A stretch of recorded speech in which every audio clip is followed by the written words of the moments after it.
Friends नमस्ते, मैं सोनिया आप लोगों का यूट्यूब पे स्वागत करती हूँ। और आज मैं आपको एक तीज का गीत सुनाने जा रही हूँ, तो प्लीज़ आप लोग गीत को पूरा सुनना और अपना आशीर्वाद देना। सजौले रैया गौरा मैया सेंदूरा से मंगिया, सजौले रैया गौरा मैया सेंदूरा से मंगिया, धूल मिल ना होवे मैया चटके चुनरिया, धूल मिल ना होवे मैया चटके चुनरिया, सजना के हमरे बढ़ायू मरिया, सजना के हमरे बढ़ायू मरिया, जुग जुग रहे मैया पिया जी के सथवा, हम जुग जुग रही मैया पिया जी के सथवा, सजौले रैया गौरा मैया सेंदूरा से मंगिया, सजौले रैया गौरा मैया सेंदूरा से मंगिया,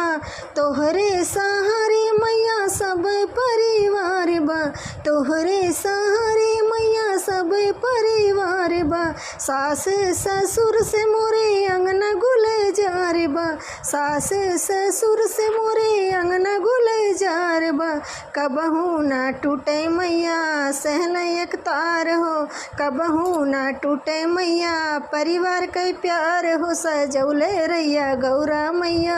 सेंदूरा से मंगिया, सजौले रैया गौरा मैया सेंदूरा से मंगिया, तोहरे कृपा से मैया खन कई कंगनावा, तोहरे कृपा से मैया खन कई कंगनावा, गोदी में खेले सुंदर लालनावा, गोदी में खेले सुंदर लालनावा, हरदम रही मैया चरणों, हरदम रखिया मैया चरणों के पास हो, हरदम रखिया मैया चरणों के पास हो,